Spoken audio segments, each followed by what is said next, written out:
Radio personality lost $500,000 to the Piñas in an investment deal to transform this vacant school building in Patterson into rental units. He is a victim, just like the other alleged victims are in connection with the scam. But you still live separately. We live separately. Jada Pinkett Smith is revealing bombshell details about the state of her marriage to Will Smith.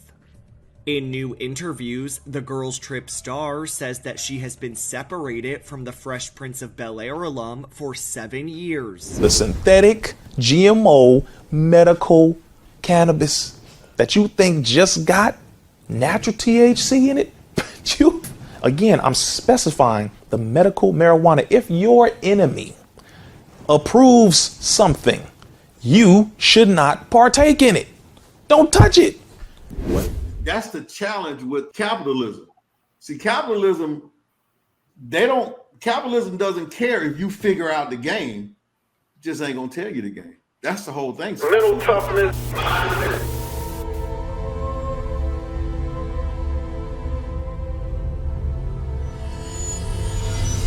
Listen, stop feeling sorry for yourself. Come on, man. What's wrong with you?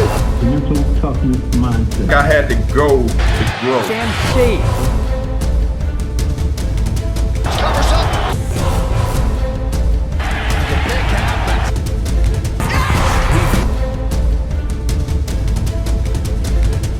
The pick happens. Martin Luther King. I have a dream.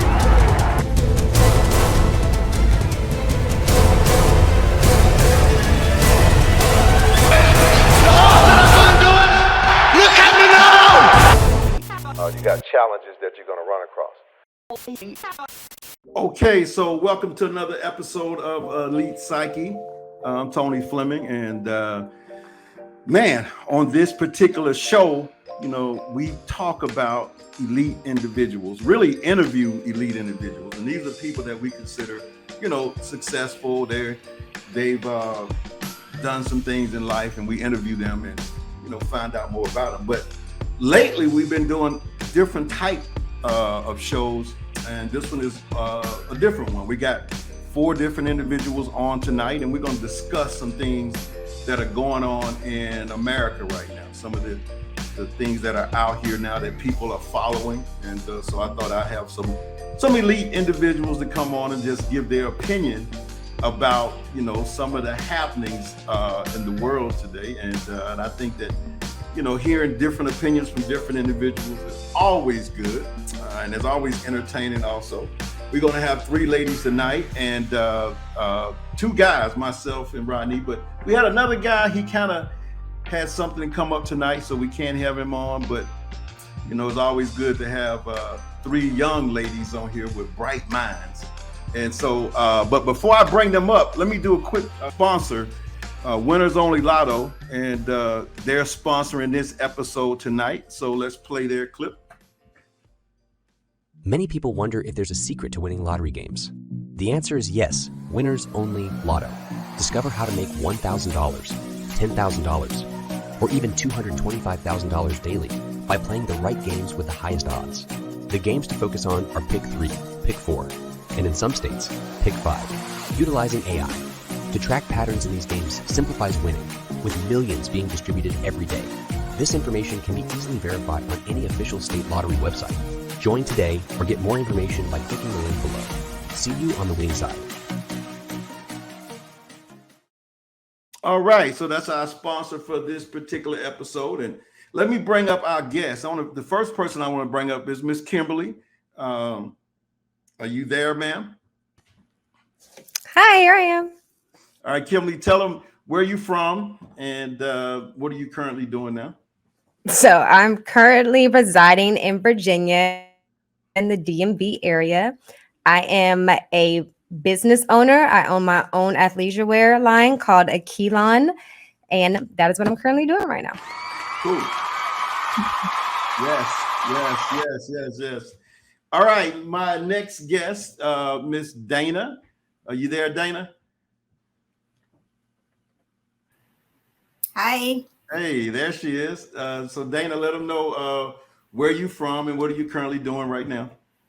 I am in Atlanta, Georgia. I'm an executive administrative assistant for a power company. I also have a real estate license, and I'm in interior design school. Oh, wow. Great. Okay. All right. And Rodney is the winner's only lotto guy. He's a good friend of mine. I've been knowing for years. And so tell us about you, Rodney. Where you from? Where you living? I'm in Metro Atlanta. Been here for over 30, 40 years. And I am a executive producer of a media company called WHTV1 Multimedia Services. We have a gang of material for promoting all types of businesses. All right. We got another young lady who's coming on in a minute. She's kind of doing it. She's getting some few things straightened out, but she's going to pop on once we get rolling. Oh, there she is there. Okay, so she's here. So Ms. Marge, tell everybody where you live and what are you currently doing now? Hello, everybody. My name is Maji. I'm a singer-songwriter, but yeah, I reside in Atlanta, Georgia. I'm also in property management, and I'm a vocal coach. So, all right, fun times. Vocal coach. Okay, yes. Cool. All right, so let's get started tonight, folks. We got some stuff that we want to talk about. And I want you all to give your opinion, your thoughts freely. Don't hold back. And if you speak a little French, you can speak French also. So let's go with our first topic here. We're going to play a video. We're going to come back and let you guys give your thoughts on that. Tonight, an I-Team exclusive investigation involving a real estate deal and one of the most recognizable voices in radio. Investors in a real estate venture say they were swindled out of millions of dollars.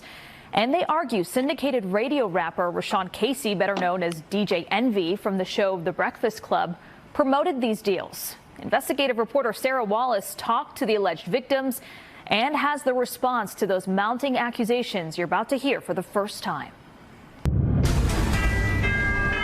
We've helped so many people, not just regular people, but celebrities, athletes, executives. That's DJ Envy on his syndicated iHeart radio show, The Breakfast Club. He's often promoted the real estate venture of his pal, Cesar Pina. You might know him on Instagram as Flippin' NJ. But it's more than just a passing endorsement. You could partner with us on some deals, make some money with us. Envy and Cesar have teamed up for seminars, including one at the Jacob Javits Convention Center, pitching opportunities to flip properties, often in distressed areas of New Jersey. We invested $200,000 and looks like we're never going to get it back.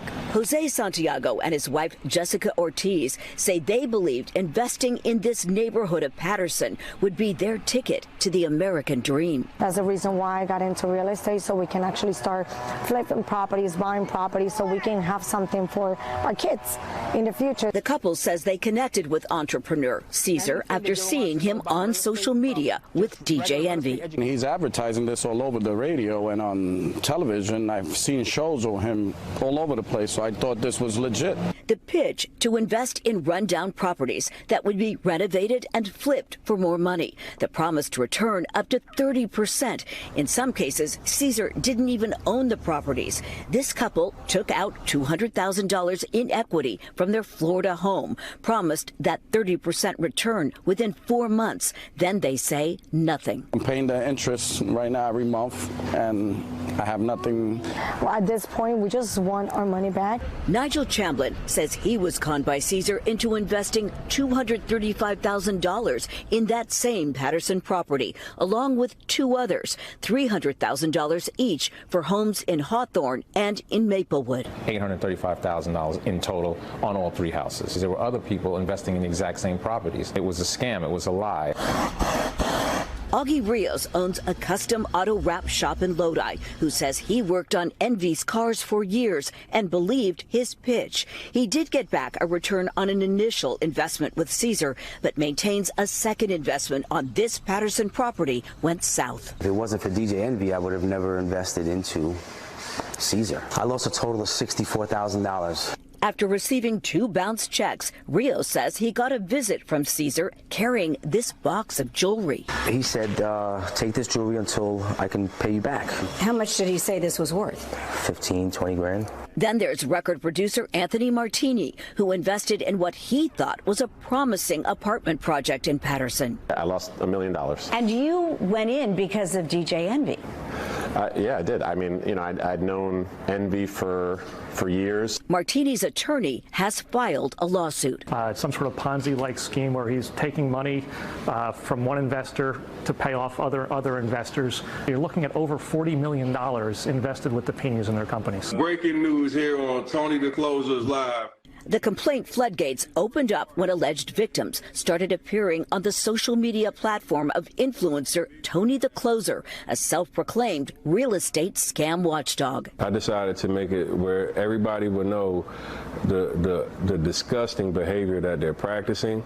Dozens of lawsuits have now been filed against Caesar and his wife. Several also name Envy, who has sued Tony the Closer for defamation after also going on with him live. And there's nobody in here that could ever say Envy, they gave Envy $1. Envy, whose real name is Rashawn Casey, declined to talk to the I-Team, referring us to a powerful Manhattan real estate attorney. He says the radio personality lost $500,000 to the Pinas in an investment deal to transform this vacant school building in Patterson into rental units. He is a victim, just like the other alleged victims are in connection with the scam. Why, if he's a victim, hasn't he filed a lawsuit against the Pinas? He has a legal right to file whenever he deems fit. He is now contending with cases that are being filed every day improperly against him. Why not come out on his radio show and warn other alleged victims if he feels that he was?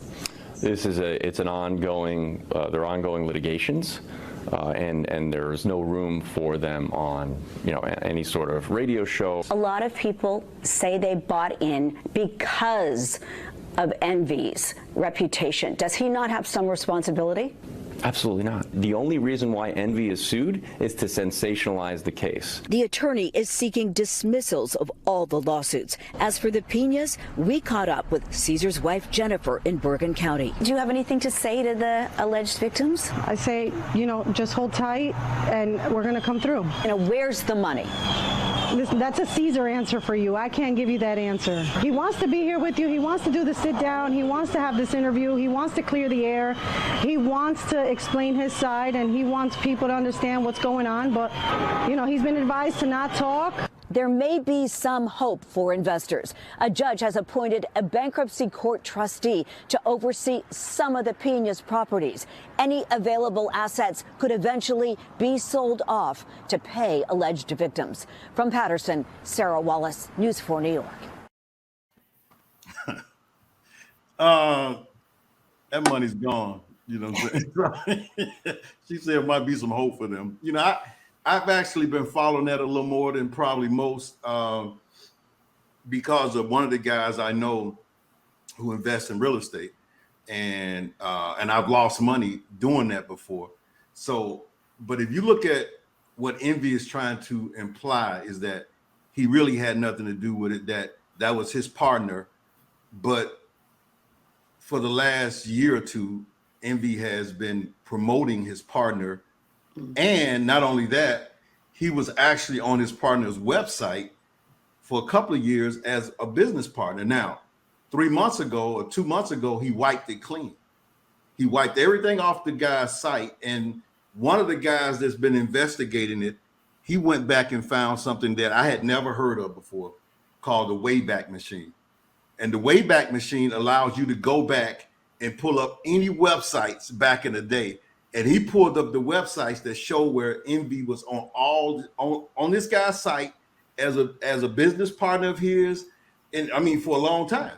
But Envy wiped it clean when people started coming after him and his partner, and after his partner had taken all his money, and you know, it's actually a Ponzi scheme. So it's a lot more you can talk about with him, but millions. You got people who gave 100,000, 200,000. Some people brought cash, which is dumb, brought cash money, 60, 70, 80,000 and handed it to him based on Envy promoting that. So, all right, Kim, you go first. What's your opinion on that? Why would I go first? Okay.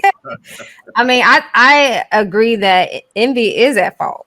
He 100% is at fault because none of those people would have even known who Caesar was if it wasn't for Envy. So off the credibility of their friendship, they did it. Okay, you my homeboy, you're not gonna steal me wrong. So yeah, I'm gonna invest whatever you invested in. So because of that, they all got scammed. So that's his fault. I 100% agree that he too should be at fault for what's going on. He knew, like, come on, you knew. Like, don't play that. And he does that a lot. Like, let's be 100. That's the type of person Envy is. When he gets backed in the corner, he plays I didn't do it. I didn't know my victim too.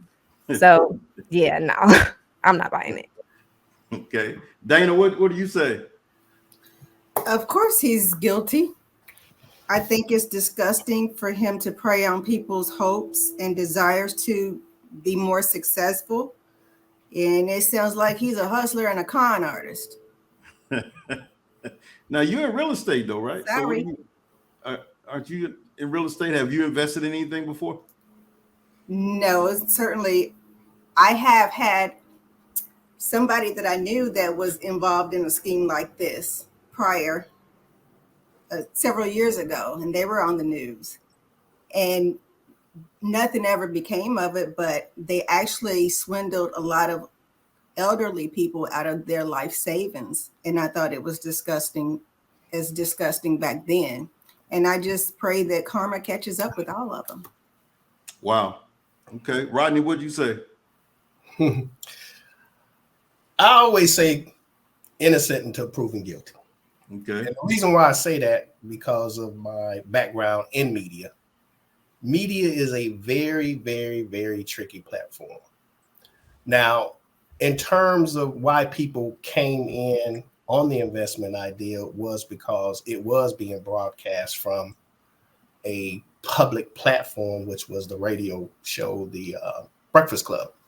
So that platform to many people gave credence to the legitimacy, believing that it was real. Now, is it possible that Pena could have been doing some deals outside of his knowledge? Absolutely. That's possible. And real estate, being what it is very risky out the gate. Anytime you go in any type of business venture, you must understand there is risk involved, whatever it is. If you do a lemonade stand, it's still risk involved. But I think what's happening now is the attorneys are looking for the deepest pockets that they can possibly find. And that will be bringing in, I don't know if it's Cumulus or Clear Channel, whatever, whoever owns iHeart Radio. So yeah, the attorneys are looking for the biggest possible pockets. So time will tell. Mm-hmm. That's my opinion on it. You know, it makes me think that, you know, anybody that comes on that show now, you know, because if you go back and look at some of the other people they brought on, some of those guys have been busted for other stuff, you know. Credit, you know, you got credit being right. So should it just be Envy? Should it be everybody on that show? Because you know, what's the lady who used to be on there? Angela Yee. Yeah, she kind of got out. She kind of got out just in time. Look like so they're gonna drag her back in as well. By the time machine, as you would call it. Yeah, Wayback Machine. They're gonna show it. Wayback Machine. So, Ms. Margie, what do you think? Yeah, I feel like I'm kind of in between everybody's opinions, because initially watching the story, I wanted to believe that it was, it's just these people. I know real estate, you have to wait it out. And it sounds like there's a lot of people that do not understand real estate that are investing, so they don't know how it works. Like sometimes you think that closing is going to happen and it won't happen when you think it's going to happen. And you have to wait, you know, a few more months. So I really need more details. Right. And I feel like having more details will really help me to form a opinion. I can't just be like, after I saw the story, it's a wrap. You know, DJ Envy, I can't respect anything you say. Like I now will look at everything with caution, but I still need more details. Like just knowing the real estate game, the small amount that I do understand it is, it's like, you know, I've seen some properties where we've invested and we had to wait, or that you have to look at the climate of the market, like what's really happening. It's bigger than just, oh, you know, you get this property, you fix it, you flip it, you get the money. You know, it's just like there's more to the story. Right. Yeah. They made it seem, you know, Envy and because like I said, I probably followed it more than anybody. Envy and you know, what was it called? Flip to Dow. That's the name of his company. They made it seem that, you know, so simple because they've been doing it for so long. Envy been doing real estate now for, I guess, 4 or 5 years. And I remember when he even talks about it. He called Joe Budden, the another podcast host, and Joe, I mean rapper too, you know, but Joe is more known now for being a podcast host. And he quickly told him that, you know, it's a Ponzi scheme. He told him, I'm not gonna fool with you because you wind up going to jail. Now he almost spoke that into existence. Yeah. Quickly. Yeah, he quickly said, he said, no, it's a Ponzi, man, because what it's saying is, you know, you're taking the new money coming in, the new investors, and trying to pay other people with it. But with this deal here, I mean, he's taking in, I mean, you got 2 or 3 guys who literally said they gave him 150 grand, they gave him 175,000. And this is going to be their come up. You know, he and his wife, and what's so crazy is if you notice Pena's wife, that when she spoke, she kind of threw her husband under the bus and said, you know, he's gonna come and tell you all he has the answer for you all, and blah blah blah. Now he claimed that he didn't have any money. Now when they actually just arrested him 2 days ago, and he made bond on $1 million bond, that means that's $100,000 he had to put up. So, you know, I know people who looking for their money thinking, well, how you sure came up with that 100 grand right quick? How did you know? And another thing I didn't know, because I'm not a designer person, but my partner told me that his wife, that Chanel sweater she had on was $2,800. He said that's a $2,800 Chanel sweater that she had on. Well, they said in the news, the clip that we saw, that they have multiple properties. Right. So that the judge was trying to, you know, seize their properties. So we know they got bread. That was a given. My thing though is they're selling properties to the same people for the same price or a little higher. Like, how did you not, I guess, as everyone is saying, how did you not know that much about real estate to see that somebody else owns this property too that I'm trying to buy? Like, I'm missing that puzzle piece. You know, again, you can't, the person investing too has a lot to do with it also, but a lot of those guys said on other video clips that if it wasn't for Envy, they wouldn't have done it, because Envy is on there promoting it. They believed in him, and that, you know, if he hadn't, what was that? Power of media. Yep. And he's an influencer. Mm-hmm. So, yeah. Well, those were his friends. It wasn't just a media thing. These were his friends. Yeah, like, these are people that knew him. So it wasn't like, oh, I see him broadcasting it on the Breakfast Club, and I saw this media commercial, whatever. No, these were his homeboys.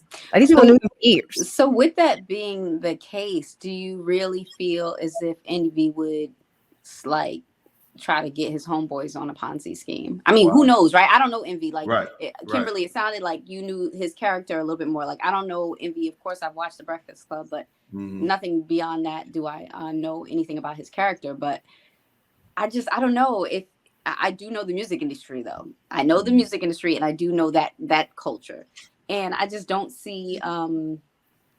Like I said, I think there's more information to it. But Envy, I don't see him telling his friends, hey, get in this deal right here. A lot of people in the music industry and what you're saying is actually knowing that the deal was bad, right? Knowing that the deal was bad. I don't see that neither in his character. I don't see that either. I don't see that either, and I don't think that he intentionally went in saying, you know what, let me call Tony, knowing that I'm about to steal Tony's $1 million. I don't think he did that. I think as time went by and things did start to look fishy, at that point, he didn't let anybody know. Right. I'm going to say this. COVID stopped a lot of stuff, all type of deals. The whole world stood still during COVID. And real estate, I mean, that's probably one of the most trickiest businesses on the planet. You got, bad work that can be done, roofing, plumbing, people stealing the stuff out of the houses. I mean, it's just a very, very, very risky business, period.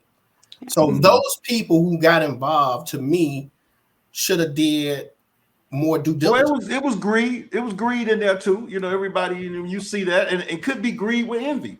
Envy might, because there are other videos where Envy says that he lost money with Flipped It Out. He said that he had invested in a 500 grand. He said, right. So, but see, some of the people interviewing Envy was like, well, why didn't you tell other folks that you have lost money with this guy? Why do you hadn't said anything like that? You act like this guy's, holier than thou. So you had, if you lost some money with him, why you hadn't said that? You keep promoting it as if. Well, maybe he hadn't lost the money at that time. No, he had lost it during that time because they were talking. They asked him, a couple of years back. He claimed that, he said, well, that's business. He says, you have that in real estate, which is true. Right. But you probably still should be saying stuff like that too if you're going to be on a public microphone and you're promoting this and getting people to excite you. Hey, at your own risk or something. Like he didn't.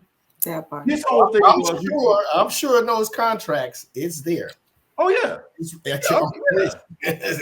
Even if it's there in the contracts, I do. But people have gone to jail too for that, even though you signed some stuff. They've gone to jail because the way that you were misled before. You can't, no, if it's intentionally done, people is deserving to get. They deserve whatever they need to get if it was intentional. And if they throw in, which I think they're going to do, this RICO, and if this is the RICO real estate deal, now they're just saying if you even close to the game, you could get locked. And it could be if they do the RICO deal, they just because he mentioned it, he can actually get locked up. If they put the RICO on it, that's the whole way they start. That's how they start getting dope boys with the RICO, because he's saying if you was in a car, if you mentioned their name, if you said anything, we're gonna lock you up. And so that could be the case also. But Dana, you only sold real estate, so you just like a real estate agent. You never invested in anything. No, I haven't invested other than my current home that I own. Okay. But no, I have not done investment properties yet. Would you consider yourself a conservative individual? Like you wouldn't, that would be something that that risk you wouldn't take? I would have to have more detail. Okay. On my return on investment. Okay. I would ask more questions. And obviously they went on knowing him as a friend and going by what he said and the way he was so faithful and convincing to invest in it. But I find it funny that he also went back and wiped all his social media and all those things. So that to me screams. Right, exactly. If you're gonna go and clean off the website, and this Wayback Machine is crazy, man. You go back and pull up anything on these machines, like, but they say it now. Anything you do now is documented. Whatever you say on social media. Yeah, it's on servers. Yep. This stuff is on servers. It's never completely deleted. Yeah, it's on servers. Wow. Even voicemails, even text messages. Everything. Servers. Anything technical. Yeah. Well, that's how they get all these politicians. So we already knew that. I don't know why he thought he was safe. Yeah, you're right. I guess when you kind of panic and you're not thinking, let me go ahead and clean all this stuff up, and not to think that somebody can go back. I mean, like Dana said, that's a dead giveaway. Why would you want to erase something if you weren't guilty of anything? Yeah, I'm saying if you because I think what he erased too was him saying that he was a partner with him, because he's claiming now, they both have what do you call it on Instagram? It's not unfriended. What is it? Unfollowed each other. So they're not talking to each other now. So somebody is I guess Envy is saying I'm wiping my hands clean of this, but it's too much documentation now because you were on the website, you were the business partner, and you were promoting. I mean, they showed one time, the guy Tony the Closer, he showed about maybe 5 minutes of DJ Envy and flipped it out. DJ Envy and flipped it out. I mean, he was promoting this guy over and over and over. And that's what he tried to delete. Well, he did delete it, but they didn't pull it up. So we'll see what's happening with that, because they, you know, the thing is now that they said 2 days ago that they actually went to iHeart Radio and confiscated the files. Yeah, they're looking for the bigger pockets. Yep. That's what the attorneys are looking for. So if it's anything that can stick, that's what they're trying to do. Wow. I mean, for recovery. So wow. You know, if they get a settlement, we won't know. But yeah, time will tell. Yeah. All right. So Val, let's talk about our next topic. Hey, anybody y'all heard of this dude named Maslow? He made a thing called the pyramid of human needs, right? Mm-hmm. And so I've seen that, but I didn't know who made it. Okay, so at the base of human needs is our physiological needs: food, clothing, shelter. We don't want to be wet. We don't want to be hot. We don't want to be cold. That's at the base of comfort. You know, just being able to be fed. You know, the basic survival. And there's other needs that come above that. But if you can't address these, everything's off. All that other shit don't count. And it's come to resources. You know what I'm saying? It's where you get a different person once you get past this first level. That's why that's the fundamental misunderstanding with people on the right, who, when you're talking about Black Lives Matter, they want to talk about black on black crime instead. Right. That's the fundamental misunderstanding, is they don't understand that those bottom needs aren't being met. Period. So everything's out the window. 100%. And you can't, it's a level of, you know, the way you perceive the world is limited based on the needs that you have being met. If your base needs being met, look at the trajectory of an artist and they narrative as they become more successful. They start addressing things different. You know what I mean? You start to see it might have been the most hardcore artist at the beginning of the career, but as you address these needs, the message changed. In a lot of cases, and that's just in the perspective of hip hop, you know what I mean? But I think that, just to your point of gangbanging and the Black Panther connection, you know, a lack of resource, we in survival mode. And in survival mode, it's rather you than me, and it's not personal. And we all kind of overstand that. That's why we don't. It's become, yeah, niggas die. That's how this shit go. Not because we like it or we embrace that, because we understand. I understand your point of view, bro. I get it. I know you're going through the same shit I'm going through. It ain't personal, but you gonna kill me if I don't get to you first. Yeah, and about some chili, you gonna go to any extent to feed them babies. I get it, as well as I am, homie. So may the best man win. And it's, you know, but that's a survival perspective. You know what I'm saying? So I just think it's interesting for understanding, you know, that we clear that you can't necessarily come to too many conclusions about a person's moral foundation because they in survival mode. You know, when I first saw that clip with rest in peace Nipsey, it clearly said things that I have been thinking in my mind, because you can't really judge anybody when it comes. So I don't think, you know, most of the time we're not deep in the hood and understanding, you know, the black on black crime. That's what they at least want to call it. You know, I call it proximity or vicinity because you're in that area. But if you're in that area and you don't have your basic needs met, your character is hard to judge. You can't judge it because you're hungry and you're fighting. You know, I know people say, well, you don't have to, you know, to kill. You don't have to commit crimes. You don't have to. I don't think, you know, if you ever been on zero and you've been living that way for a long time, meaning that your income is so low and you don't have money coming in and you're already angry and frustrated, you're going to turn to the first person that you see and you're going to wind up, you know, fighting or killing those people in that area because of the struggle that you're going through, the frustration that you're going through. I don't think a lot of people has lived in that, with that kind of life, you know, living that kind of life. You know, people say it But to live, where you just get broke and you don't have anything, your frustration level is way up here. That's why he says once you start making money, a lot of times you see their whole life change. But nobody talks about that. What about that? And of course, I agree with what Nipsey was saying. I lived in the hood of Atlanta for a few years, I want to say many years, but a few years. And I was I didn't really understand the neighborhood that I lived in, right? Until I was like, gunshots all the time and people, there's like a little baby gang out there. And to look out the window and see these children from the age of like 1 to 13 harassing and beating adults up, it's literally a jungle. So it's a jungle out there. Well, go ahead. Yeah. I'm thinking until we address the incomes, that's the challenge that, the jobs in that area and the incomes in that area, you can't just sit there and just, say that people are just animals. And I mean, you're fighting to survive. You know what I'm saying? Nobody's addressing that. That's why I always say we need the reparations for sure. Now, some people will blow the money as soon as they get it, but still, you go to different areas and like you said, you can just do the trajectory of people once they start making more money.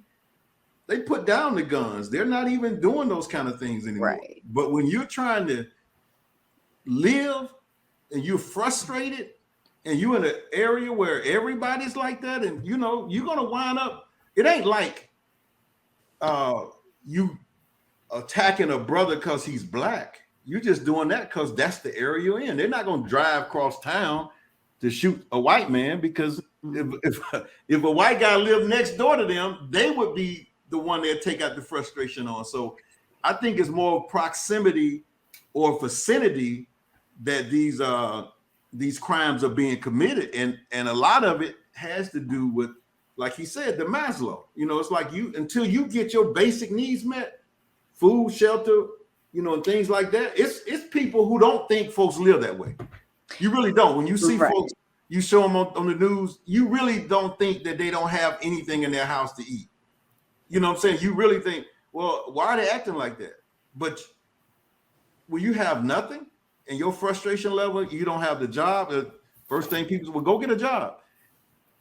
And so, I feel like, yes, the job, but even more important than a job is the education.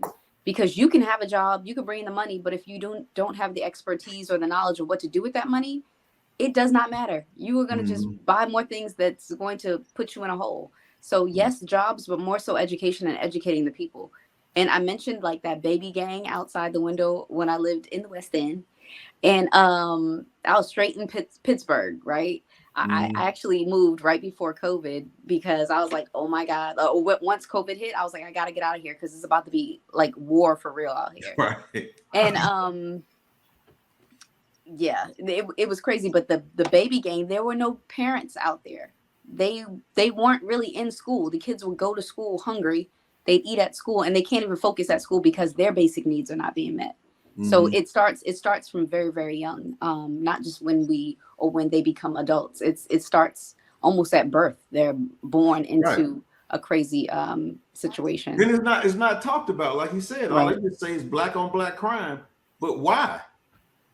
Mindset. Well, so here's my take on that. So first of all, our culture has been in survival mode since colonizers brought us over here. Yes. So that's just where the mindset has been since the 1600s. And even when we did come slightly up out of that and tried to build our own communities, here comes again, nope, we're putting y'all back in survival mode. So that's just where our mentality has been for so long, and it still is. And like you said, even in that proximity of survival mode, that's just where we have stayed. And it seems like we're always infiltrated in, no, you got to stay that way, as if we can never get out. And as she was saying, that education isn't there to teach us, no, you don't have to be like this. We don't have to be in survival mode all the time. This is how you use your finances. This is how you can gain that physiological needs from that pyramid Our culture can do that just the same as any other culture can do that.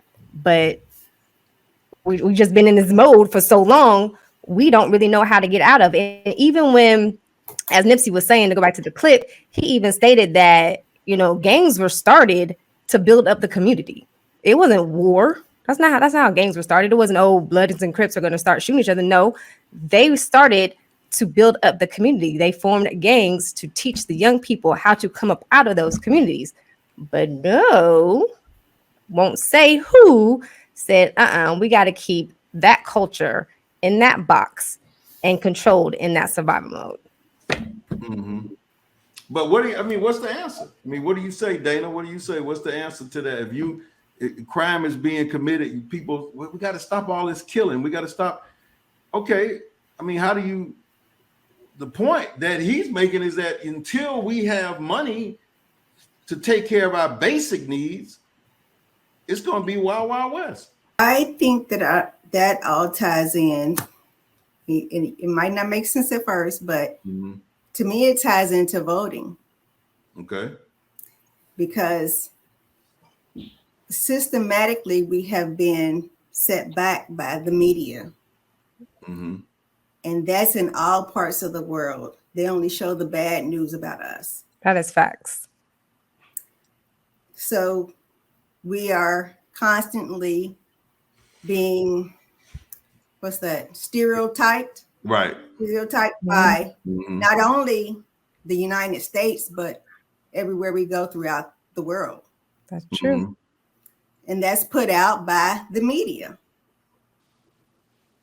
So my thing is, like all the news that's put out, is the media is the fourth judicial branch of the government, basically. Right. And we control that when we vote. So you're saying if we vote, and so we're going to elect who keep the media from posting or showing things like that. Who's going to do that? How are you going to stop that? Because I always said that the first 15 minutes of the news is always showing us in the hood shooting somebody or killing somebody. They're going to show that. They don't show. I'm telling you something funny. My mother, she watches these crime, shows. First 48, all of that stuff. All this, yeah. And I'm gonna tell you why she says that. She says, it's crazy. She said, because you see the white guys and they killing their family, they killing the doctors and look, they don't show that on the news. She said, so that answers my question. That makes my point. Right. They're only going to show you what they want to show you. Right. And then in most cases, it's got to do with crime or something that we're being judged on. Right. So if you vote for the judges that are being put in those positions, I have a different take on it by working in it.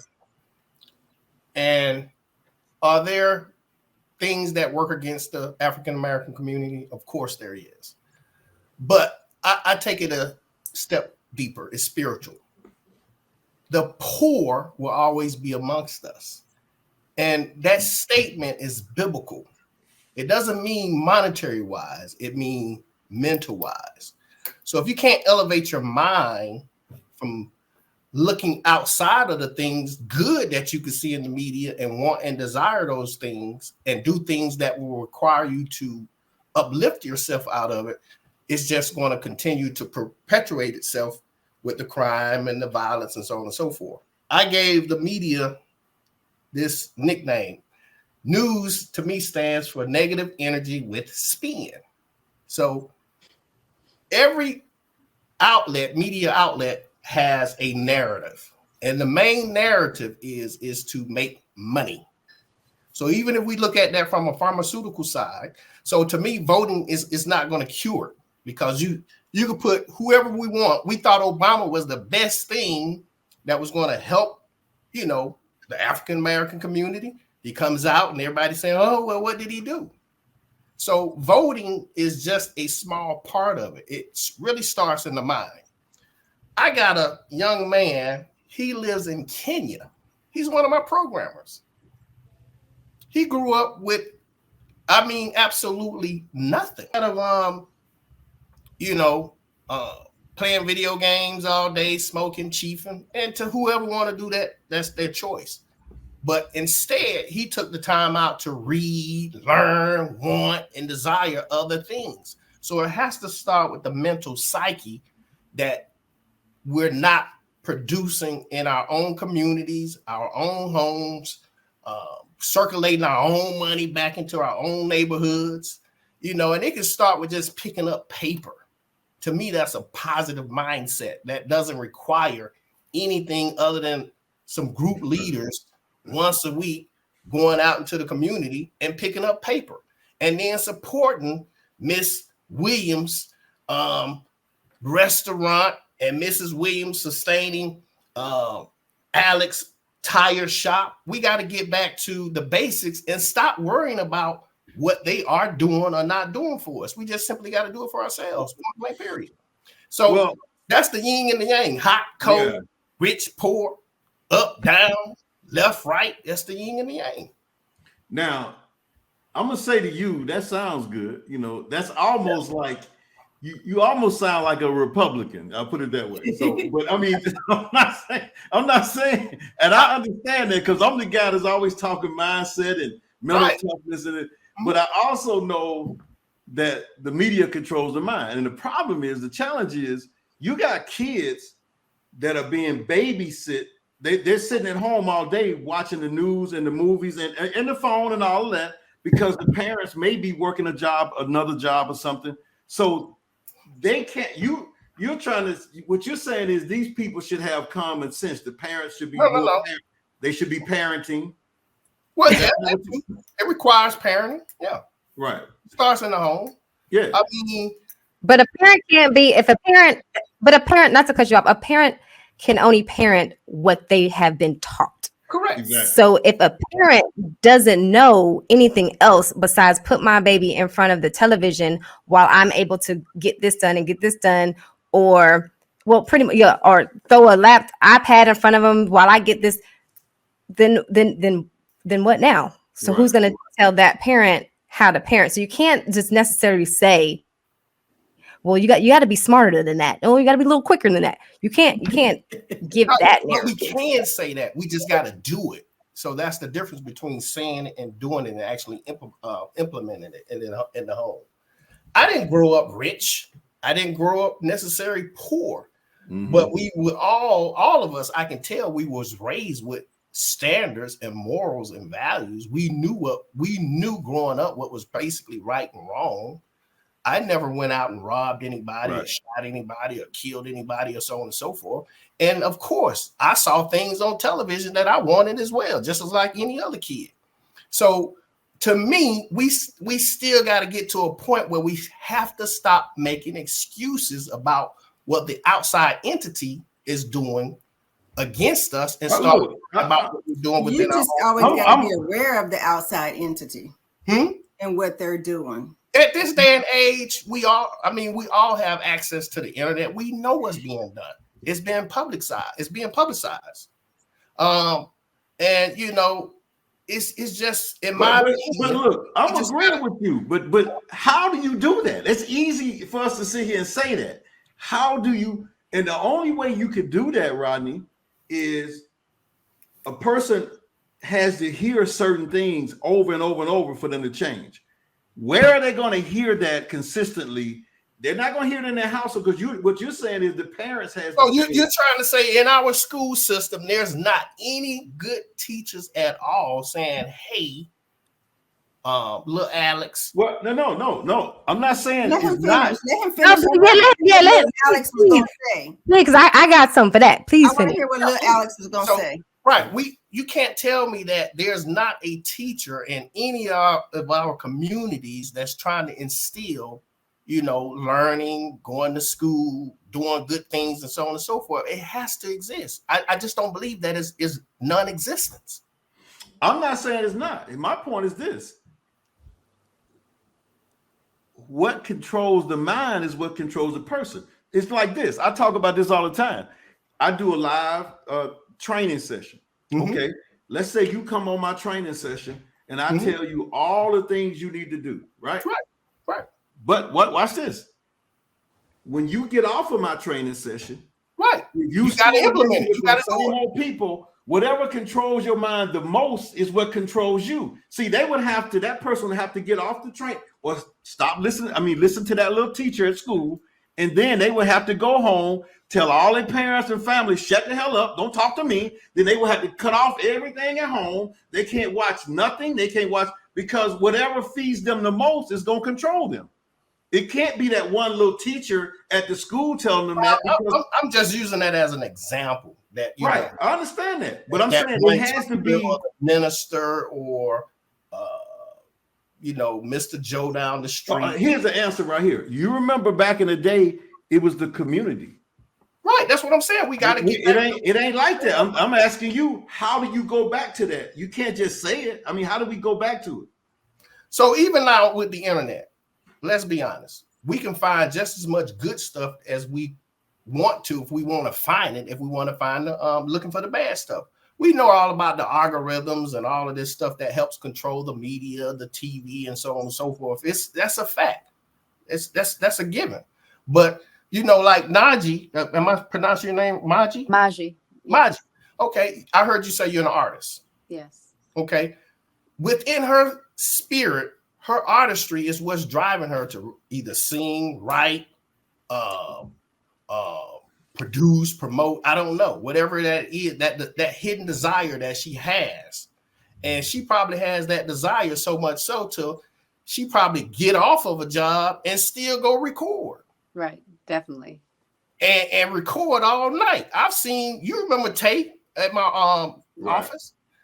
That kid, when you want something bad enough, that kid used to walk about 6 or 7 miles after he gotten off Long John Silver's, coming into my office smelling like 5 pounds of funky fish because he done walked in 90-degree weather, but he wanted it. He wanted it. So at some point, we have to stop making excuses about what the outside entity is doing to us and say what we're wanting from within. Hold on, that's not everybody. Yeah, no, it's not. Very rare cases. Mm-hmm. Not to mention about poverty, though. Not to mention those people were adults. I'm pretty sure. What's his name? Tay? What was his name? Roach. I called him the Roach. How old was he? Probably about 21. 20s. He was in his 20s. Right. Younger than that. Because that's where you should really catch a kid. Exactly. Younger. That's not what they don't care about that. My daughter is a phenomenal singer. She get voice lessons, piano. She's 11 years old. She don't care none of that. That's her talent. She don't care about what? Really she does not care about when I come home from school, let me go ahead and practice and better my skills. Knowing that's what she needs to do, she'd rather be on this thing all day, every day. What is she doing? If I don't take it from her, she won't do it. But when she goes on there, you just said what I'm talking about. But that's what we're saying. Your environment, their environment now, what they're learning now, what's around them now is all of this YouTube, TikTok, all of this social media and all these apps. And even me, with my mentor being Tony, the mental toughness king, I try to teach her that stuff. Right. And yes, it's in there. But as a child, right now, as a child, her biggest influence, this thing right here. I get it. So that's. I mean, we're not the problem. With you, Rodney. We're saying that whoever controls the media controls the mind. So what I'm saying is, what you're saying is, what you're saying. Well, I agree, and I agree. I agree with that. It's easy to say that. I agree with that. Yeah, it's just hard. What you're saying is. No, what I'm saying is this: what you want to happen needs to be heard a million times.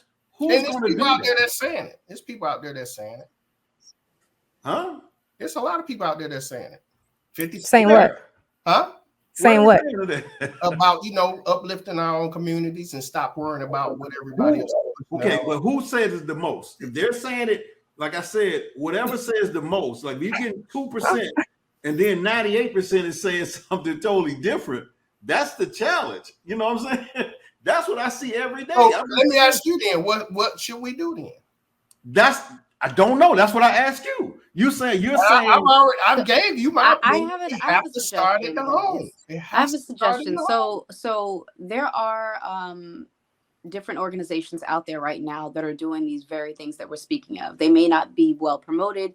A lot of people may not know of them, but I do know there's one called the Save Institute, and it's they're mainly out of East Atlanta, and it's a group of men who gather boys from the community, and they help these boys the boys are coming together to do service, and they're teaching them different life skills. And so these leaders or these just regular men are taking the initiative to embrace the young men, little boys. I mean, probably from the age of like 5 years old up to graduating high school.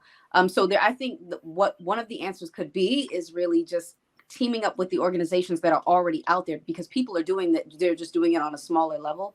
Yeah. And just really teaming up to be more manpower. So if you have the desire to do it, you could even just this, asking like, hey, what do I do?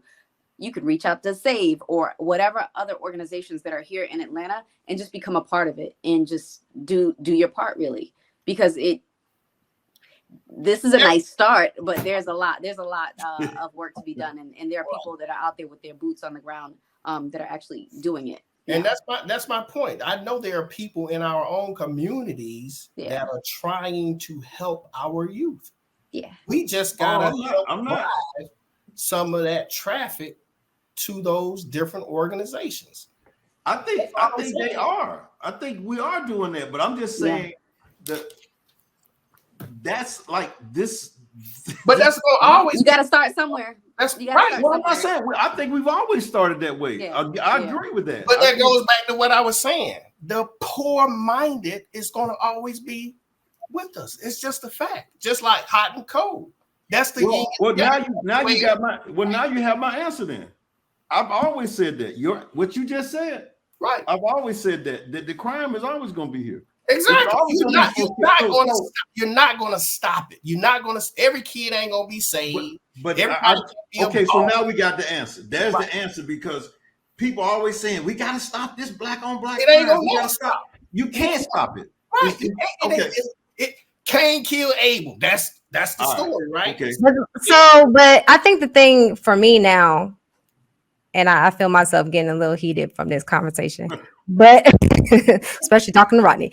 But I think that it shouldn't be so broadcast, because of course we know fighting is not going anywhere. It's been here since the dinosaurs. Right. But the main focus that Dana was saying is the media is always broadcasting black on black crime. Well, I get that. White people kill each other. Jewish people kill each other.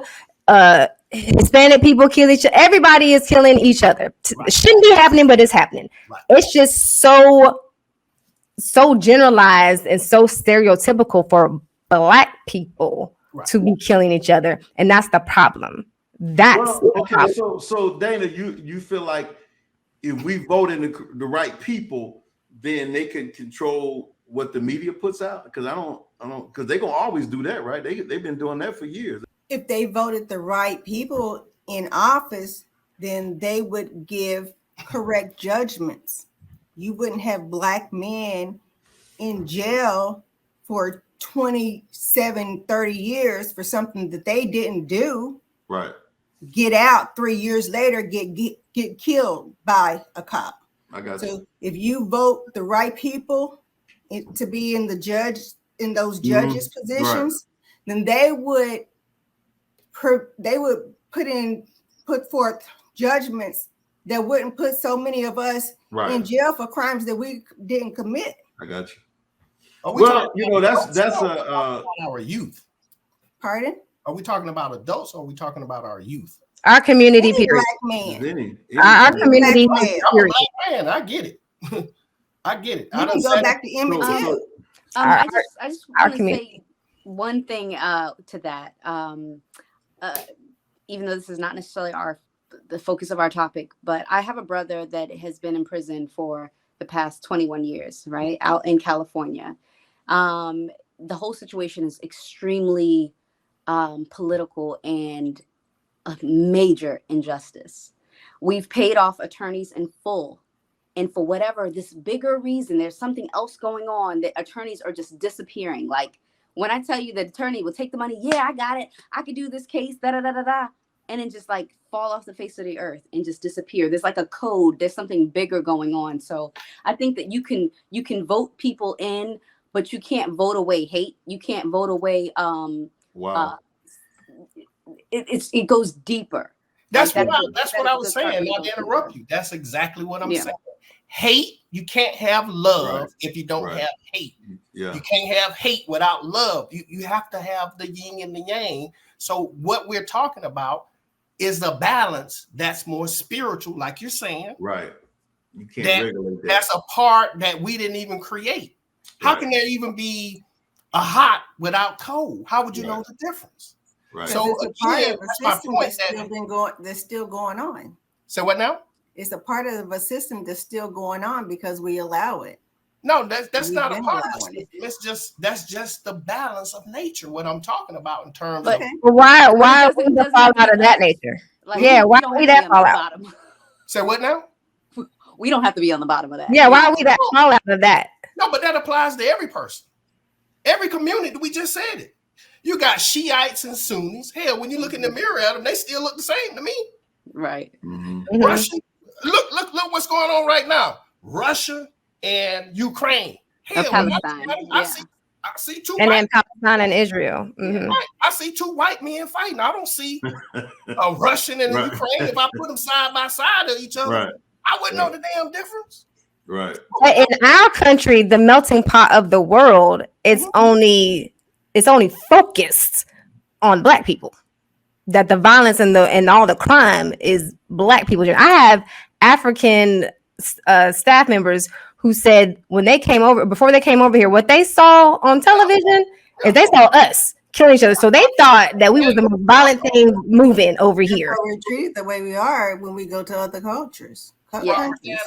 I get it. They're actually taught that a lot of Africans, I have a lot of Africans as well, they are taught not to fool with us. Yeah.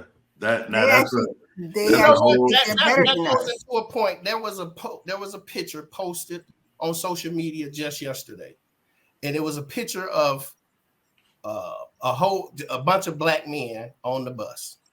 A lot of them had their hoodies on and so on and so forth. And in the caption, it read, "Would you get on the bus?" Wow. And again, why as us?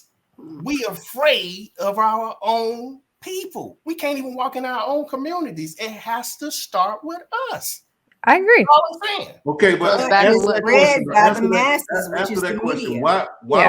Why would we not do that? Why would some people not? So what now? Why would some people not get on that bus because of that? Because they're afraid of being robbed. But why? Because again, that's the narrative that's been painted, and that's the youth, how they've been raised. And where did that come from? Where did that come from? A lot media. Right, media. Right. Right. I think also it goes back to the fulfilling the basic needs. And what we should really look at, I wonder what the statistics were saying with crime when Trump was giving out all those, giving out the money, right? Mm-hmm. And people had certain things to have their needs met, kind of. With a little bit of help. I wonder if the crime went down at all during that time. You mean the PPL? Yeah, whatever. I don't know. Whatever. I know retailers, their bank accounts went up. I know the retailers, their bank accounts went up during that time. But I wonder if crime went down, because that would kind of. Well, they had other crime going on. Just saying. Hey, I'll go to the next topic. What's the next topic about?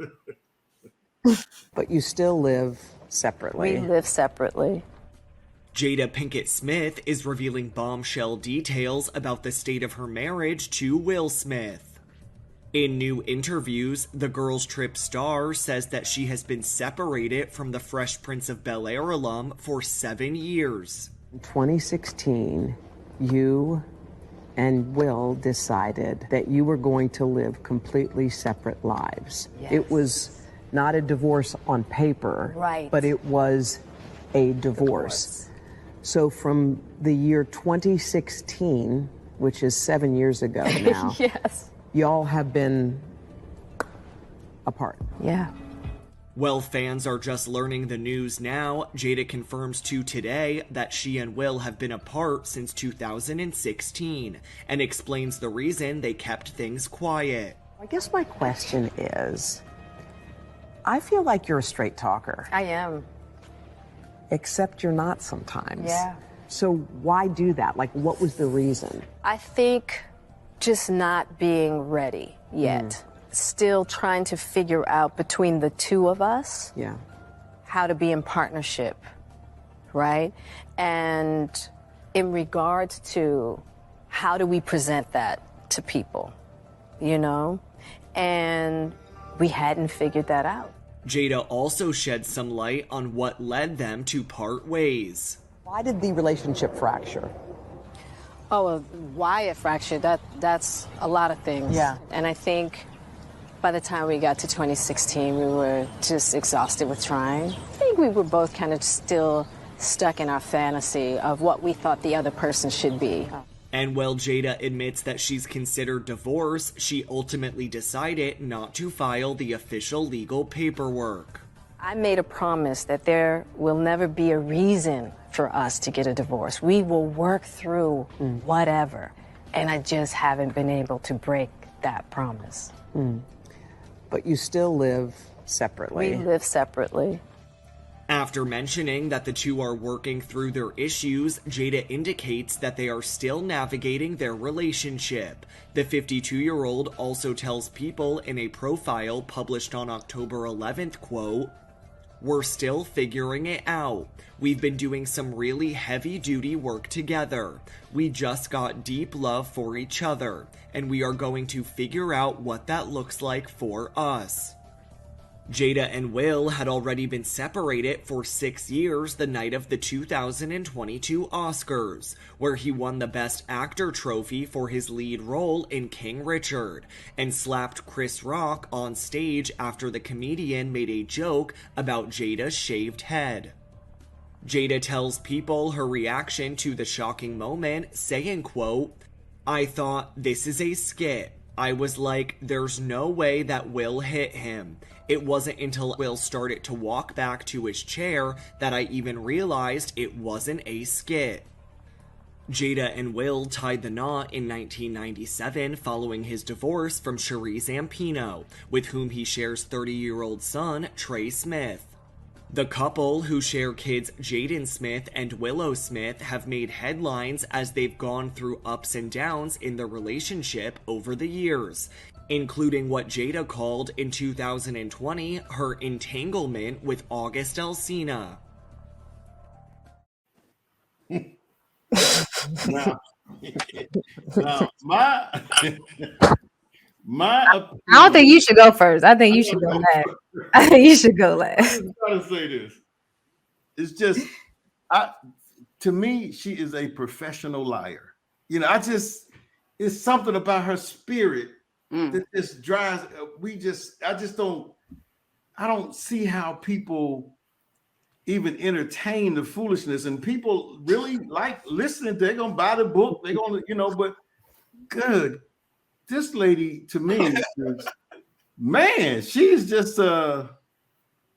It's like she says she thought it was a skit. She said she thought when he slapped him, until I saw him turn around and walk back, I thought it was a skit, as if she didn't roll her eyes at him to give him that cue to go up there and do that. I'll let y'all talk about it. I've never felt her. Never. I know, right? Why do you call her a liar again? She's just a professional liar to me. But You've been saying that for a long time. But why? Because you don't think that there was any inkling that she might have thought it was a skit? Oh no.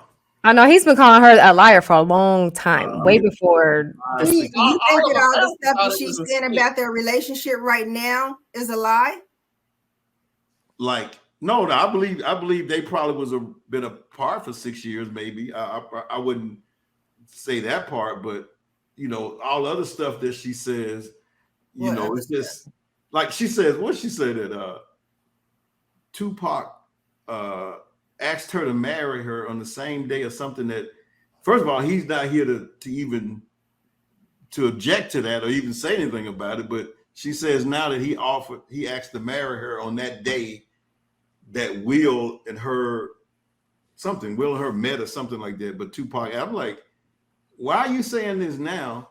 You know, it's like, maybe she's saying it. We just don't know it. So what else is refutable for her? What else do you think? Just my spirit says she's just a professional liar. So just from your spirit and your opinion, watching her, you don't have verifiable evidence that she is in quote. Yeah, that's all. It's just mine. But let's hear yours. I think she's been very transparent. For anybody to come and sit down on a table, whether she did not tell all of the truth, she's been very transparent, whether we agree with it or not. And, you know, this is the fine line about media, in my opinion, because I seen that clip where you was talking about, because somebody put up a video on YouTube about he didn't ask her to marry him because he asked this other woman to marry. Hell, how we know he didn't ask both of them? We don't know. We weren't there. So he could have literally asked both of them. So she very well can be telling the truth. We don't know. Right. We weren't there. We didn't hear the conversation that she and he had. So whether he asked the other woman, hell, we don't know. He could have been asking both of them for all we know. Though, so I mean, I agree. It's just my spirit. That's all I'm saying. And he hasn't come forward to refute any of her statements. Who? Will. Right. Right. I mean, I'm just giving my opinion. That's why I said we have everybody give their own opinion. I'm just my feeling, my spirit says. Now, is your spirit being influenced by the media? It could be. It could be. I'm not saying, but we all have opinions. You know what I'm saying? Right. We all have opinions, but we don't all have the facts. Yeah. That's right. I agree. We all have opinions, but we don't. What is your opinion of her? Mine? I don't have one because it's her business. That's no opinion. You know, when you see her talk and you hear her, you don't think. I don't have one. That's her personal life. If Will wants to leave her, he's an adult. He can make an adult choice and leave. I don't think Jada in the middle of the night in the bed, she getting a gun through his head. He may not leave me, I'm gonna shoot you type stuff. He's there on his own free will. Well, for listening to her, they've already, separate, Right. So that goes back to my point. He could have made it official by divorcing her. Okay. So Kimberly, what do you say? I don't know. What is your spirit? Maji has to say. How do you feel about it? My spirit wants to hear what the other ladies have to say. Okay, so as far as Jada, Tony saying that she's a liar, what I noticed just in that small clip, she was saying things that were contradicting each other, right? So she was like, yep, we're divorced, split. And then she was like, well, we didn't really get a divorce. We didn't really, for real, get a divorce. So I just couldn't do that. But divorce can be mental, physically, emotionally. Right. Well, a divorce, no, that's just a separation, right? You can. Okay, so my opinion of it is because I was married for 10 years. I got married when I was 19, was married for 10 years. And my ex-husband and I, we co-parent our daughter, right? And so I look at it from my lens, and I would totally, like him and I, my ex-husband and I, we're close, like how Will and Jada would be close. If we went out in public, people would think, oh, y'all are together, and we're not together. We found common ground, and we found love in how to work as a team and co-parent and just be people together in this world, but we're not married. And that was a very strange time, and it took many, many years. So I can relate to their story, but not so much to there's still a lot of back and forth. So that back and forth is just I'm just happy I didn't have to do it in the public eye, because it could get real confusing. And so for the couple, it could be very confusing. And so for the public, it's going to be confusing because we're not in their household. Right. We don't know everything. So, but again, in that conversation, she did say some things that were contradicting one another. And it's just kind of like, okay, so where do we stand? But she may not necessarily know where she stands. So if she does not know, there's no way for us to know. Right. And I'm not saying I'm right or wrong. I'm just saying, like, we all judge people as soon as we meet them. Within 30 seconds, when I meet you, I kind of have an idea, in my opinion, of your background, what you do, kind of, you know, we do that. You can research that. They'll tell you that you go in your thoughts. Now, you might not want to say it. No, it's a fact. You automatically gonna, you know, look at a person and come up with some conclusions just from that. And that's all I'm asking. What are your? But you never met her though. You've never met that lady. No, I'm saying from what I see, I can't say I'm right. But no, what you're trying to say, Tony, again, what the media has displayed to you, because again, you have not seen her. We could say that then. I mean, but I have to. I'm saying come up with. I can't just cop out and say, well, I ain't never met. I'm just giving you from what the media shows and what I see. I come to some kind of conclusion. Just like, and you're entitled to that. And may I say, it's not just what the media shows. They are showing right. it on their own platform. She will go on her own Instagram. It is not media making them do anything. She And is coming out and saying certain things. Right. But okay, and I'm saying you got to. That's why I say she's been as transparent as much as we know of. And that's even though she's going on her own platform, still does not mean that she's still exposing everything that has transpired. But watch this. I've seen people talk. And I've looked at them, and I also had an opinion. I'm like, this person seemed pretty honest. Right. I'm saying she seemed like a liar. So I got it. Some people seem honest. Some people you can have a murderer on the stand, though, Tony, and he could come across as innocent and be. I agree. Ted Bundy did it.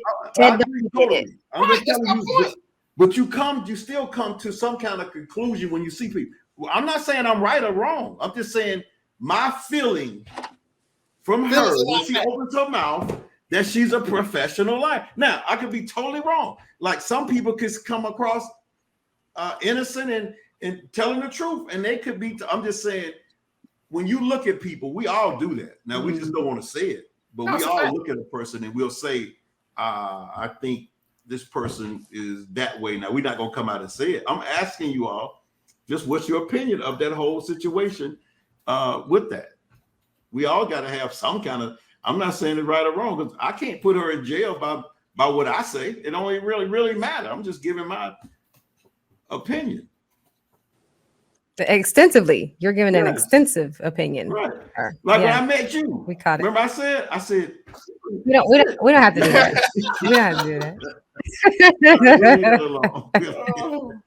We'll leave that alone. No, go ahead. I'm sorry. Go ahead. All right.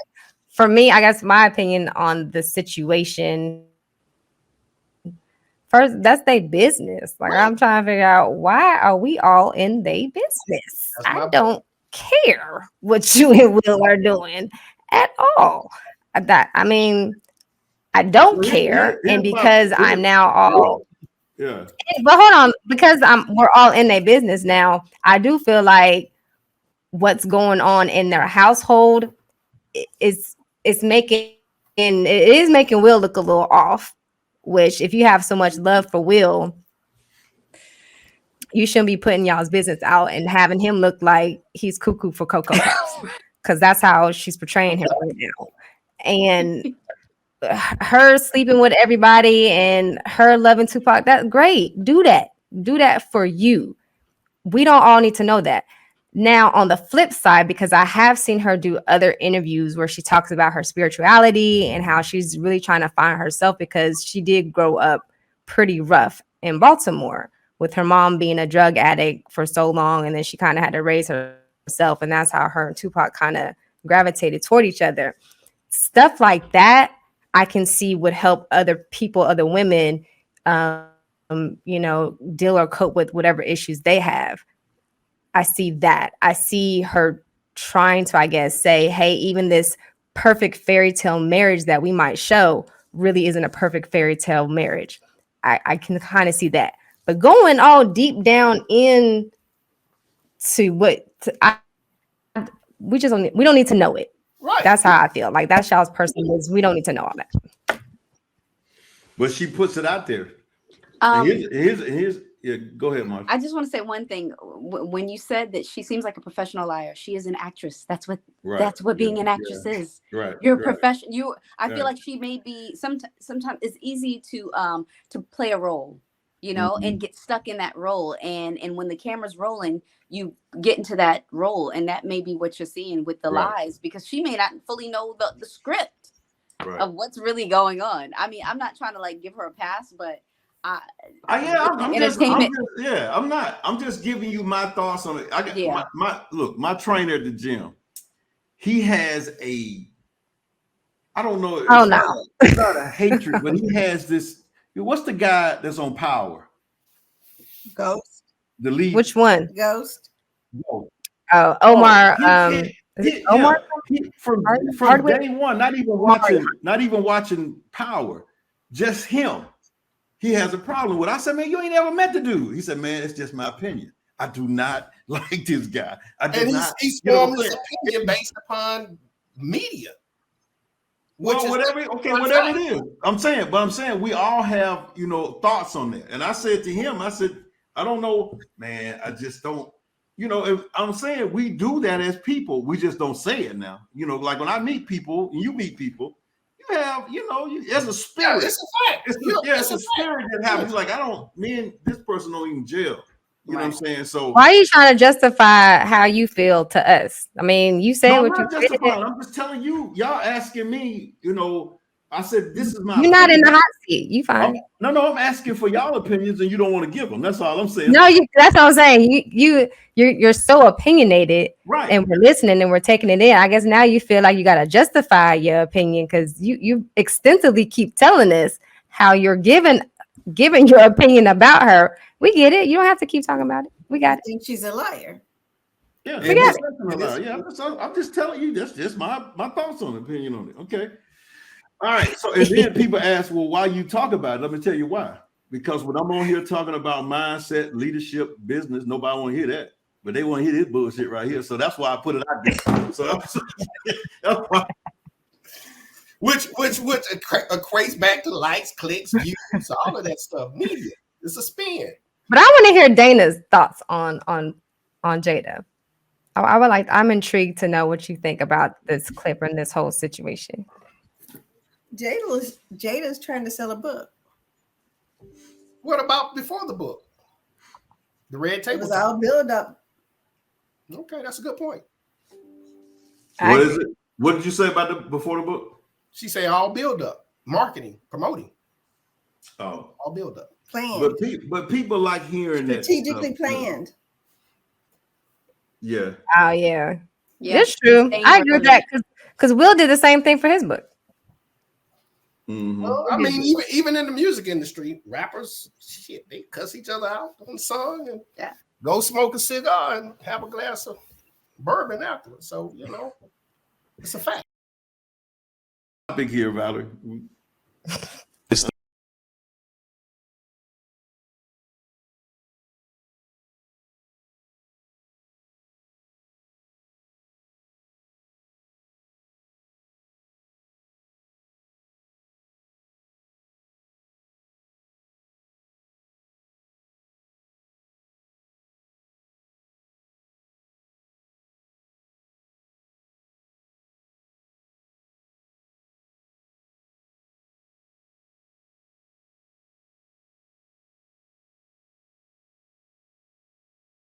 High fire. The THC is extremely high. What's it called? Psychosis or something? Absolutely, yeah. It's causing mental psychosis, straight mental breaks. These brothers are off. Again, I'm specifying the medical marijuana. If your enemy approves something, you should not partake in it.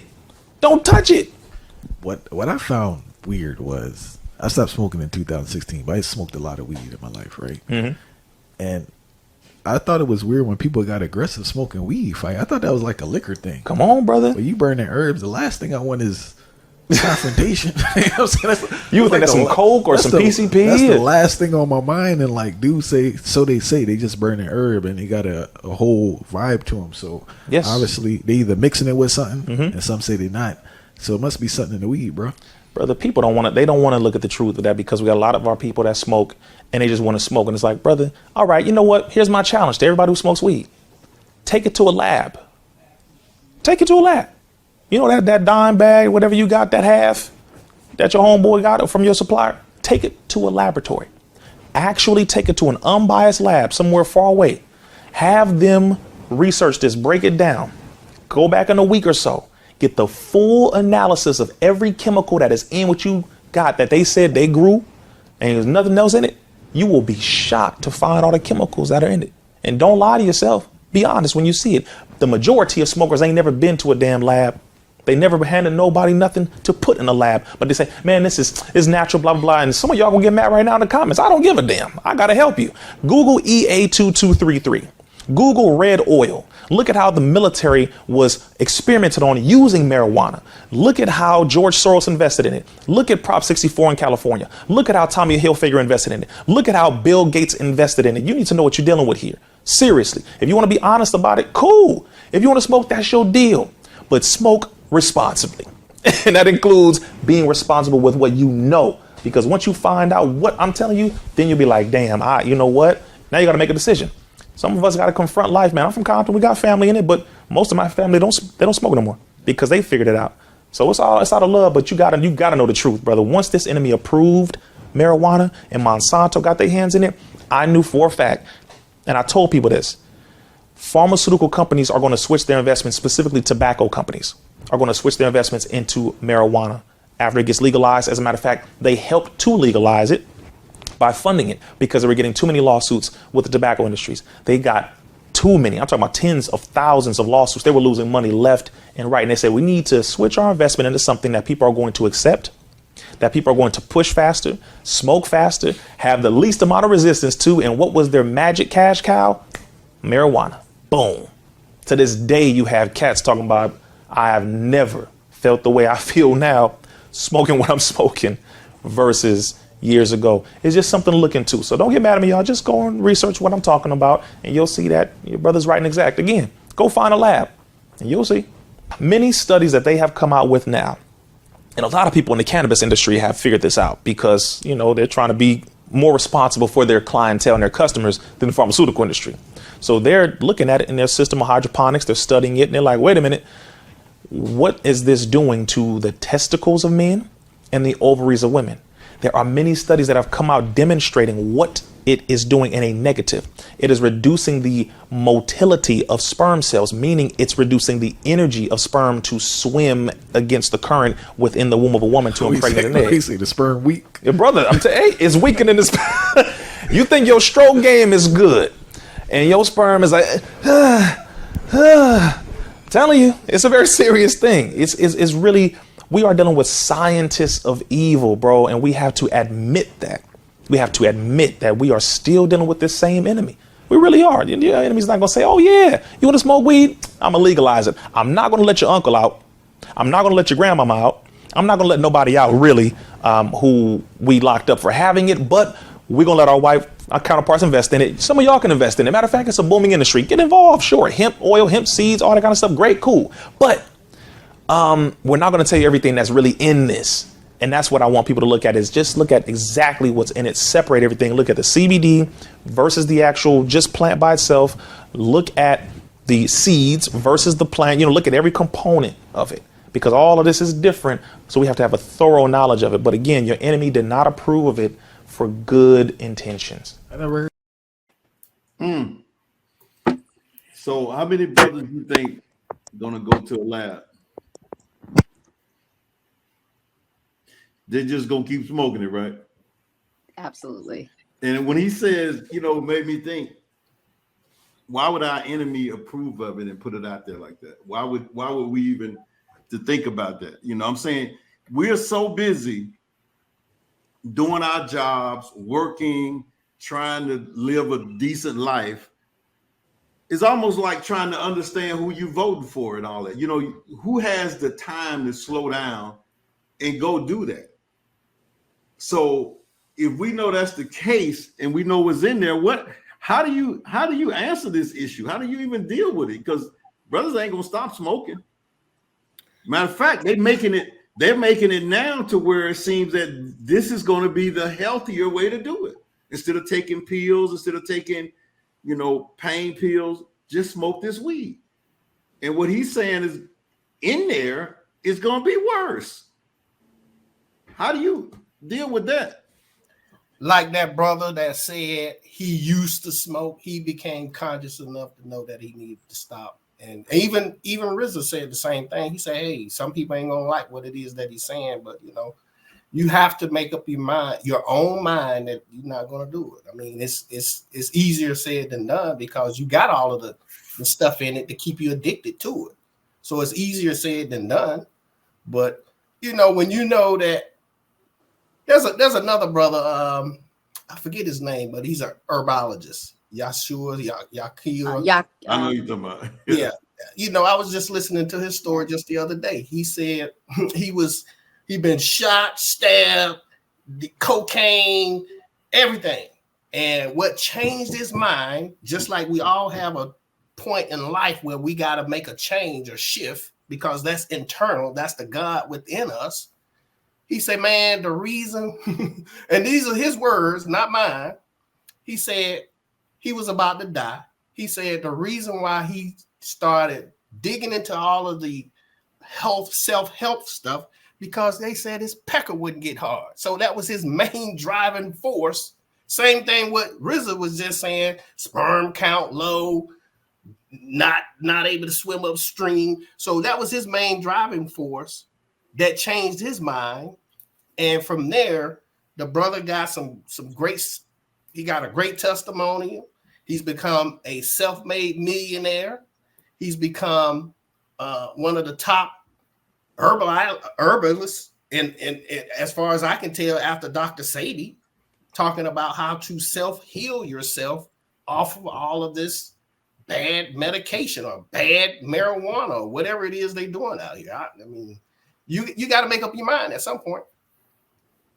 That's the exact same answer you gave on the. Yeah, it has to start within, Tony. That's just the way it is. It's got to start within. So that what that means is it ain't gonna never start for most folks. I mean, I understand that. That is 98% of people ain't gonna never ever, because it had to start from within with me.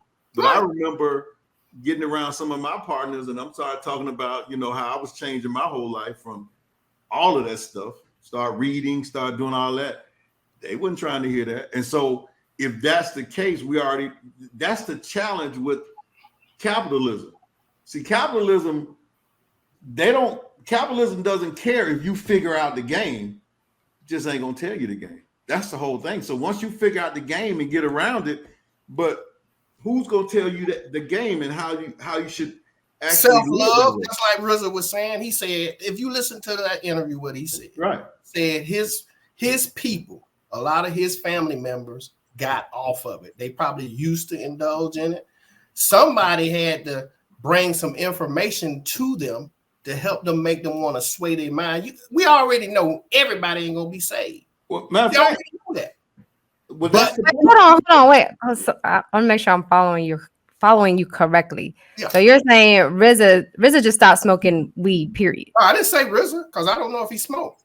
He said, based on what I just heard, he said some of his family members. I never heard him say in that interview that he was one of the people that smoked. So I didn't say that. He said some of his people, and even the guy that was interviewing him saying he stopped smoking. He had to take it upon himself to stop on his own. Right. Because to stop smoking regular weed. To me, ain't no regular weed out there too much unless you grow it yourself. Well, that's what this clip was saying. The dude on the clip was saying that all this stuff now that's out with the CBD, the hemp, and all that other stuff is manufactured and has on it. But he was saying that what was smoked back in the 90s and in the 80s, regular weed or whatever, homegrown. I don't know. I never smoked weed. I've done other stuff, but I never smoked weed. But they said that stuff was fine, but what's out here now is we shouldn't be messing with that. Right. I mean, but let's look at it from this perspective. Somebody got to see it. So even if you got the local drug dealers that's doing their own selling within their own communities, their own 5, their own 10s, 20s, whatever it is they selling, who's to say that they're not lacing the stuff? We don't know. Just last week in Augusta, Georgia, they had one of the biggest busts in Augusta ever.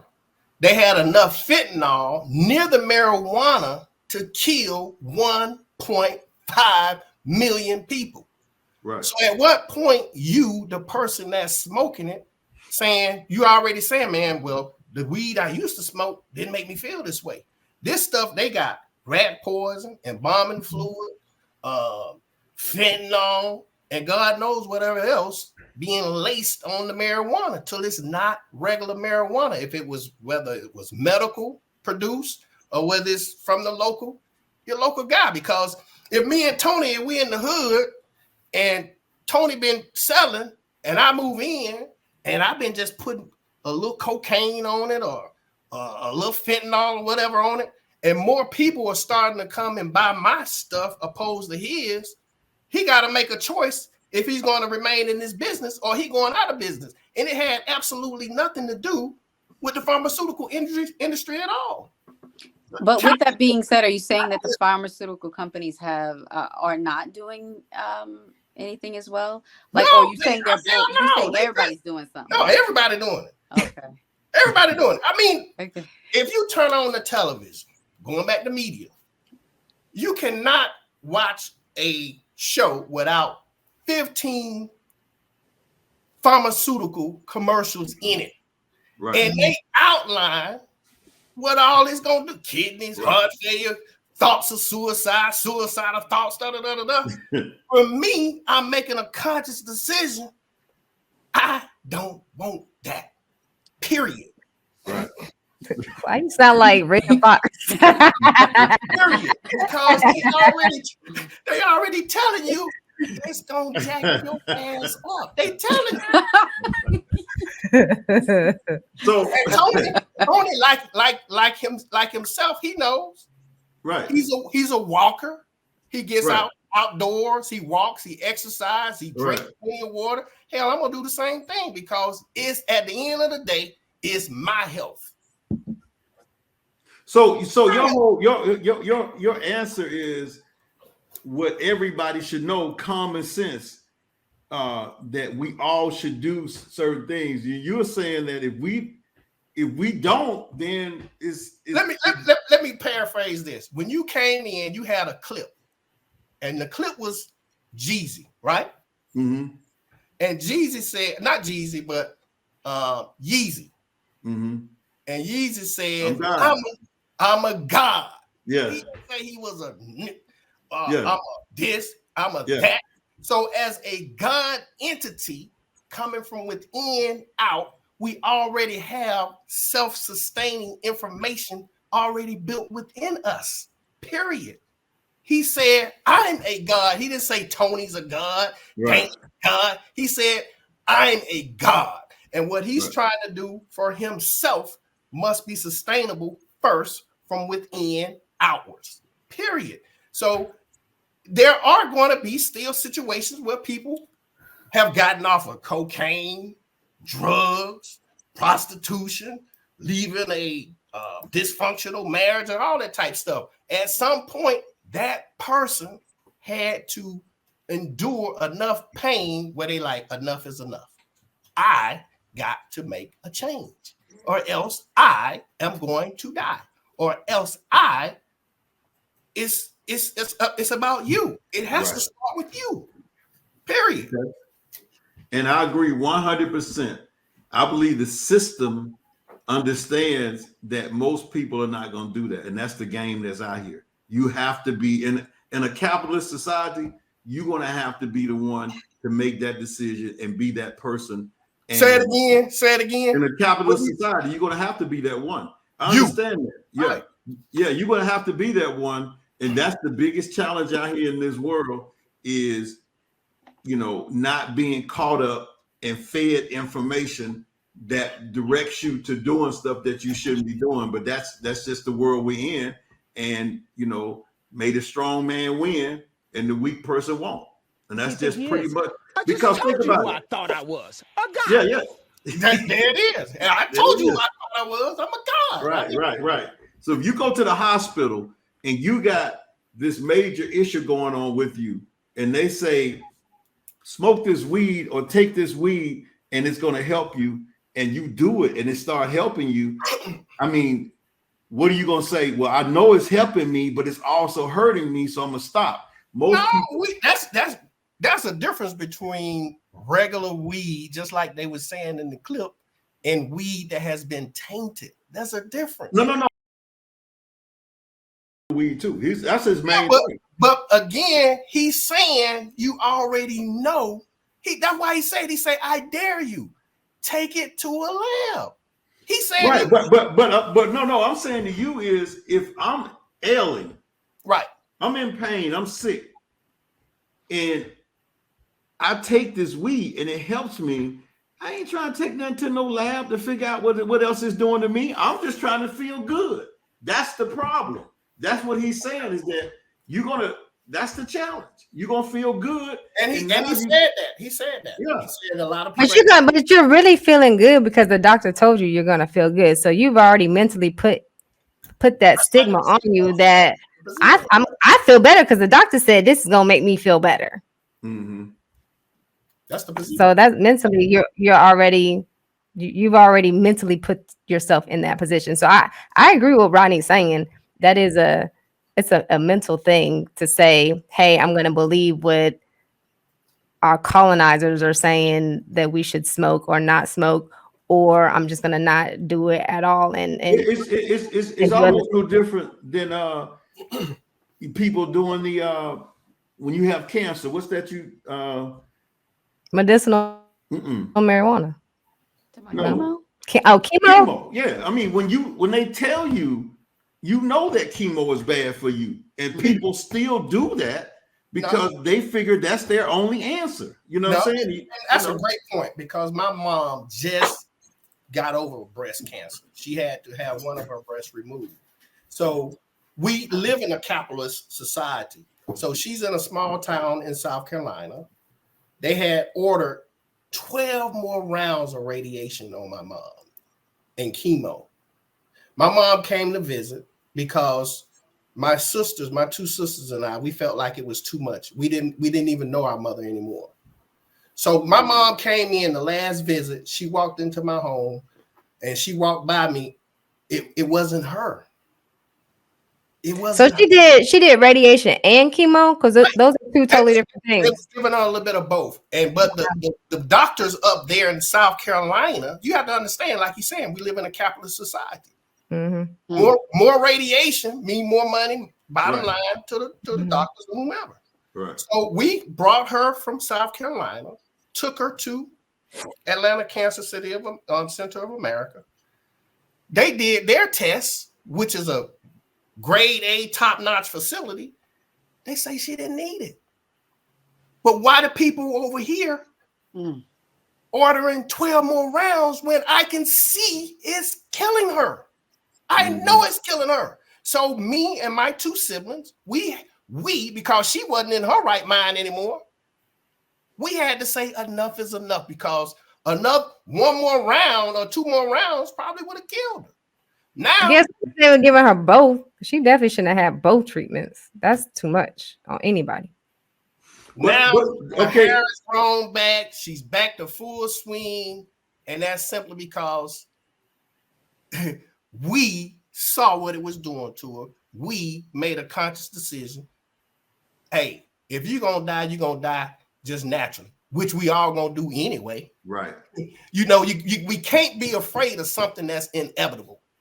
We've been taught and trained, afraid of that, but it's going to happen. I don't give a damn how good, how perfect of a life you done live. Ain't none of us getting out of this joint alive. We just want to live a little bit of life. Well, now you're making my point because one thing about chemo, it's really gonna show, your hands get black. You see all of that. All of that. But wait a minute. What if you taking this medical marijuana? I'd rather her do that. And you feeling good. You float, but it's killing. But I'm not going to get the medical marijuana. I'm going to go get it from the most natural place that I believe. And even if I got to, like you said, I might need to take it to a lab. Right. I got to. But that's my point. You see, what you're saying is you will do what 99% of people not gonna do. And that's the Somebody challenge. It has right. Like she said, it has to start somewhere. Dana, you smoke weed? Have you ever? You never? No. Okay.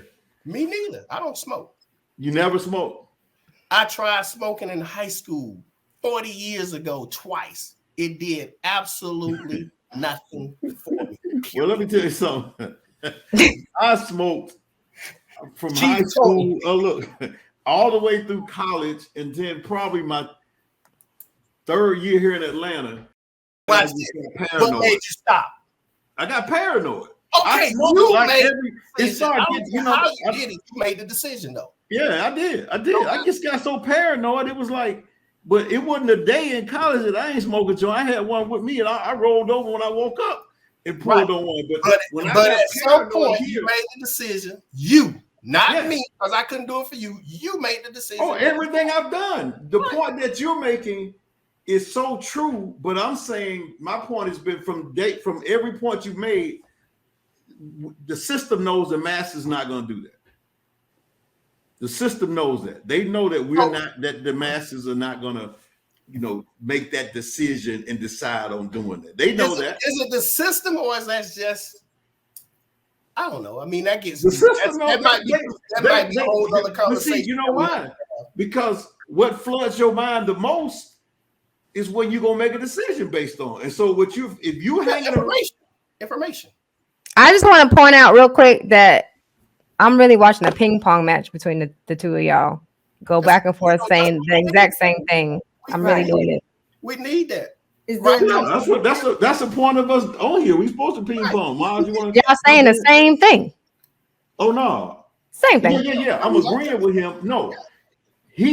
I'm saying that people are not going to change. He's saying some people are not going to change, but some are. We can't put that on everybody. Some people are going to change. Yeah. But not everybody. That's just the fact. Right. But for those that do change, it will be good for them.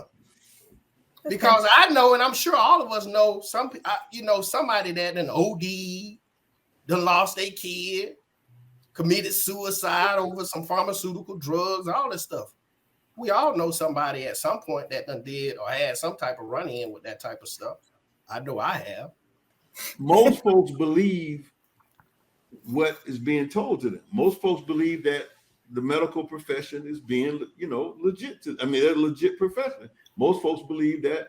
And that's the point that when he said that, how can the enemy give us something good? How can they? So what do we do? Who is the enemy? I was going to ask that question. Who is the enemy? I want to know where I can find that video again. When I want to go back and watch it again. The one that about the marijuana? Yeah. The one you just played. I'll send it to you. Yeah, but come on now. You all know who the enemy is. Tell us. You need to stop with that. You know who the enemy is. Come on. Tell us. Why you just can't say it? Because I don't know. You don't know who the enemy is. In her words, she Kimberly say the colonizers, but you don't know who the enemy is. The enemy come in all shapes, sizes, and colors. Oh, y'all know who the enemy is. Everybody on here know who the enemy is. How you gonna tell us what we know? You know. I don't know. Who the enemy? Okay. Jada's a liar, but you can't tell me who the enemy is. Yeah, Jada's a professional liar. Okay. But we all know who the enemy is. Okay. And Rodney, I can't believe you just threw that out. What? Okay, let me ask you the question then. Yeah. Do we have enemies in this society? We got enemies within ourselves. We are our own worst enemy first. Okay. So we are on worse than now. Who's next? The system. That's the enemy then. There you go. Okay, but again, Tony, when I grew up, there was cigarettes, tobacco, weed, alcohol, everything around me as well. Okay. I had uncles who I saw that were partaking in it. I'm like, dang, it did work like that. Man, I don't want none of that right there. If it did him like that, I don't want that. Right. Okay, that enemy would have been from within me if I would have partake in it after I seen him smoking it and him falling out. unconscious or whatever the case may be, and being rushed to the emergency room, stomach pump, this, that, and the third. I'm like, man, I don't want none of that. That's almost like me coming to my office tomorrow, and then I say, hey man, I got this sweet potato pie down the street or whatever the case may be, and I eat it, and next thing you know, I'm foaming at the mouth. And then you telling me you're gonna reach over and be like, shoot, let me try some of this damn sweet potato pie he just had. I don't think so. I mean, if you got that's another video all in itself, because I can see you could have had an allergy. People tell you every day, but I'm just making a point. But they tell you every day what McDonald's food do to you, and people still go there and buy it every day and eat it. So I'm saying that could be, you know what it is. Well, again, I don't think it. I think it's too much of McDonald's food. No, I seen a video where this lady, she took a burger. She took a burger and she put hot molten lava. I don't think it was lava, but it was that hot of a liquid on top of that burger. That burger did not change form. It didn't. Robbie wants to eat that burger. He wants to eat that burger and die right then. That'll prove it. I've seen that bun not change its shape. Huh? I've seen that bun not disintegrate like bread should be disintegrating. But here's my point, Kimberly. The French fry don't. She can know what I'm talking about because she's a singer, right? Right. You go in the booth, you mess up, you tell the engineer to do what? Punch you in. Punch me in. Come on now. And the mistake that she made has been alleviated to the point to the masses never knew it existed. So my point, when we're dealing with media, which is the enemy, because there's mass manipulation out here, I know firsthand. Tony should know firsthand by just sitting down with. That's what I'm saying. When y'all said who the enemy is, cutting and editing, because I've worked in that industry. I know what goes in behind it. Right. Turn this reverb up, turn that down, cut this out, edit this. Here's a perfect example. When Obama was in office, Michelle came out at some award ceremony, came out with the guns out, looking good. Black sleeveless dress. I mean, tone ripped everything. It aired like it was here in America. But when it re-aired on Al Jazeera television, they had put sleeves on her. So again, to the people that saw that goes back to what I'm sharing with you, Kimberly. To the people that saw that, they thought she was recognizing and being respectful to their religion. She did no such thing. I know. I saw that. Manipulated. I saw that. I knew all about that. It had manipulated.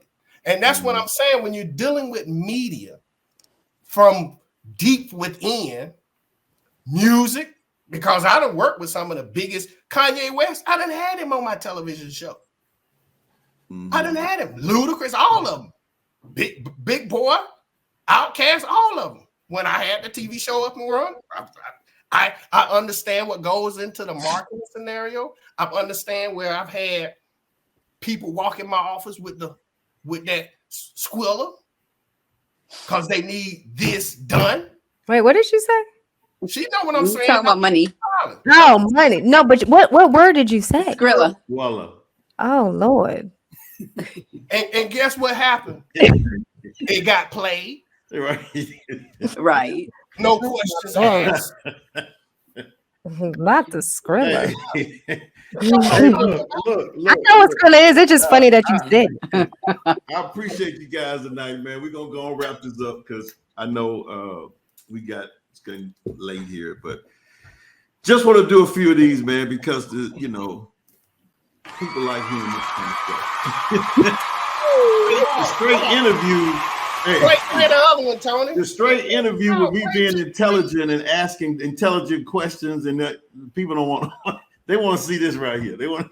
This is what they want to hear. This right here. So you had to give them a little of that. I'm gonna give y'all. Got to give you what you want. Got to give the people what they want. So I want to hear Yeezy going out. That's what I want. Val, you want to hear? I'm a god. I just told y'all. I just told you who I thought I was. A god. I just told you who I thought I was. I just told you. That's who I think I am. I just told you. Thank you. All right, so appreciate it, Dana, Kimberly, Rodney, and Isaac. Finally got you on here, so we good. Anybody got anything to say before we leave, though? Any Bye. Thank you Okay. for having me. My final words is that it seems like the common theme in all of the different topics is that things we need each other, right? Some people, of course, you need yourself, the inner spirit, the inner fight. It's like everything that's going on in the world is going on within. What's going on with, on the outside is happening within. So when we do conquer the enemy within and ourselves, we really can be stronger to be able to help the next person. But it's about us first, the man in the mirror, right? It's about us addressing the man in the mirror, and then we can then even think about helping our families. Because if we can't talk about healing the world or healing our neighborhoods when we can't even heal our families. We can't talk about healing our families when we can't heal ourselves. So, yeah. Man, we didn't even talk about your formula you came up with during COVID. Oh my God! Yeah. We'll do that sometime. She came up with a formula for the whole family. Yeah, no, it's been as a matter of fact, I need to go in there and whip some up right now because it's beyond the family. It's beyond the people that I even know. Like there's people in all other states that are coming for it, and I can't seem to make it fast enough. So I'm it's been great. All right. Well, I got something to say. Okay. My closing statement is: don't y'all leave this YouTube channel and say the word Skrilla. Don't say that word no more. Act like Rodney never said it. Do not use that word. Leave that word in the 90s. Do not bring that back. Thank you. Skrilla, money, guap, rat, whatever. Move, rats, all of that. All right. This gray hair ain't up there for nothing. It's been real, y'all. It's been a blessing. No doubt. Bye. Bye. People wonder if there's a secret to winning lottery games. The answer is yes. Winners only Lotto. Discover how to make $1,000, $10,000, or even $225,000 daily by playing the right games with the highest odds. The games to focus on are Pick 3, Pick 4, and in some states, Pick 5. Utilizing AI to track patterns in these games simplifies winning, with millions being distributed every day. This information can be easily verified on any official state lottery website.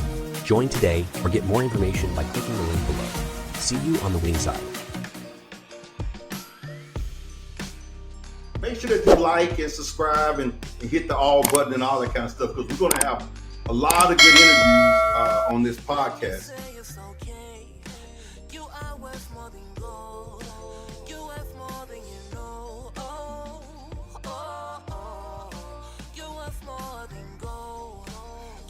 more than